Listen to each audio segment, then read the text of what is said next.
Hello guys, welcome to my new video. তো আজ আমি চলে গিয়েছিলাম জলপাইগুড়ি শহরের তিস্তা নদীর পাড়ে, যেখানে কিনা অনেক কিন্তু সবজির চাষ করা হয়ে থাকে। আজ আমি সেই ক্ষেতগুলোই দেখতে চলে গিয়েছিলাম। তো সবার প্রথমেই আমি এই ফুলকপিটাকে দেখতে পেয়ে গেলাম, যেটা কিনা খুবই কিউট ছিল। আর তার সাথে কিন্তু এখানে অনেকগুলো বাঁধাকপিও লাগানো হয়েছে। আর এই বাঁধাকপিগুলোকে কিন্তু একদমই ফুলের মতো লাগছিল। এরপর আমরা চলে গেলাম পেঁয়াজের ক্ষেত দেখতে। এখানে কিন্তু অনেক বড় এলাকা জুড়ে পেঁয়াজ লাগানো হয়েছে। আর এই পুরো পেঁয়াজের ক্ষেতে কিন্তু পেঁয়াজগুলি ভর্তি ছিল। আর এই পেঁয়াজের ক্ষেতে ঠিক উল্টো দিকেই রয়েছে বিনসের ক্ষেত, যেখানে কিনা অনেকগুলো কিন্তু বিনস গাছ লাগানো হয়েছে।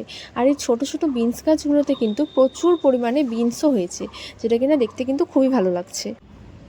এরপর আমরা চলে গিয়েছিলাম লঙ্কার ক্ষেত দেখতে। তোমরা দেখতেই পাচ্ছ এখানে কিন্তু অনেক বড় জমিতে লঙ্কা গাছ লাগানো হয়েছে। আর এই সব ছোট ছোট লঙ্কা গাছে কিন্তু প্রচুর পরিমাণে লঙ্কা হয়েছিল, যেটা আমি দেখে কিন্তু জাস্ট অবাক হয়ে গেছিলাম। তারপর আমরা চলে গিয়েছিলাম বেগুনের ক্ষেতে। এখানে কিন্তু আমার সবথেকে বেশি ভালো লেগেছিল।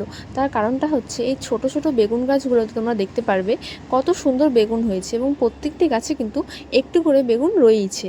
তো এই বেগুন ক্ষেতটা কিন্তু আমার সবথেকে বেশি ভালো লেগেছিল। আমরা কিন্তু এই সবুজ রঙের বেগুনগুলোকে সাদা বেগুন বলে থাকি। তোমরা এই সবুজ রঙের বেগুনগুলোকে কে কী বলে থাকো সেটা অবশ্যই কমেন্টে জানিও। আর হ্যাঁ, ভিডিওটিকে যদি ভালো লেগে থাকে তাহলে আমার চ্যানেলটিকে সাবস্ক্রাইব আর ভিডিওটিকে লাইক করতে কিন্তু ভুলো না। দেখা হচ্ছে নেক্সট ভিডিওতে। Bye bye.